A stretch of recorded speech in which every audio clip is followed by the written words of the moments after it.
Sport-In. Aišku, esu laimingas ir patenkintas.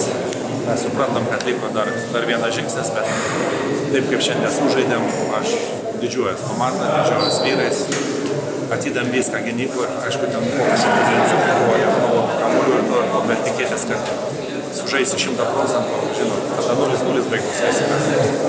Taip kaip vyrai atidirbo gynybą ir šiandieną, sakiau, psichologiškai kažkiek bus lengviau. Ir jeigu tą ketvirtfinalio barjerą taip ir buvo, atsirado toks biškį laisvumas, atsirado geresnis pataikymas. Buvom sutrikę prieš aikštę, ne tiek prieš pačią aikštę, kiek mūsų judėjimas sutriko, pradėjom biškį lėčiau žaisti. Vis galvodami, kaip išsaugoti tą rezultatą, aš galvoju, šito pasiekam. Irgi susitvarkėm, atradom jėgų momentų, teisingų sprendimų. Dar kartą dabar šiandien džiaugiamės ir dabar reikia galvoti apie finalą. Treneri, ir tokio žaidimo užtektų nugalėti finale? Nežinau, aš ne dievas, iš tikrųjų žinau.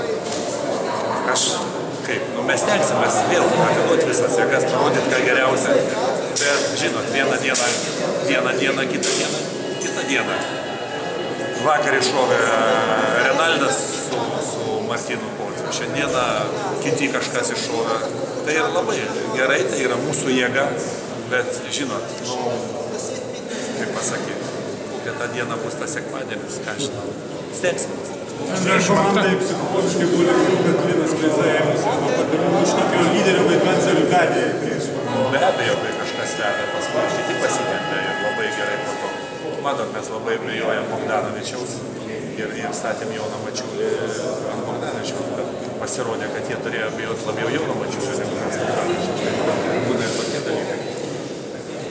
Treneri, scenarius panašus kaip ir vakar, puikiai gynyba, spurtas jūsų. Ką akcentuoja tarp psichologiškai galų galia pasikeičia, kad žaidimas... Matot, aš sakiau, kad tie vyrai turi kautis. Jeigu jūs atkreipė dėmesį, mes šiandieną po sunkių vakar rungtynių atvažiavom į treniruotę. Visi analizavom, kalbėjom, dirbom, pratai, neatvažiavom. Vis tiek, aišku, gali pasakyti, pavargė visą kitką, bet jeigu jau susirinkom, atvarkim dabar, po to pailsėsim. Prieš finalą turėsite dar dieną laisvą, bus tikriausiai dar gerai. Ir analizai gerai, ir šiaip pailsėti gerai. Taip ir turi būti. Aš vakar jums sakydamas sumaišiau, kadangi jau, žinot, iš kambario neišeini, nebesikite, tai galvoju, kad vakar penktadienį, šiandien šeštadienis, ryt sekmadienį. Susirinkau. Treneri, ar žiūrėdamas kitą pusfinalį turėsit favoritą, ar už ką siriksit, ar tiesiog žiūrėsit? Kaip ir sakiau, varžovų nesirinkau. Ir viena stipri komanda, ir kita stipri komanda. Sunku pasakyti. Kaip čia bus, kaip mes sužaisime ir taip toliau. Tai treneri, labai ačiū, sveikinam. Ačiū.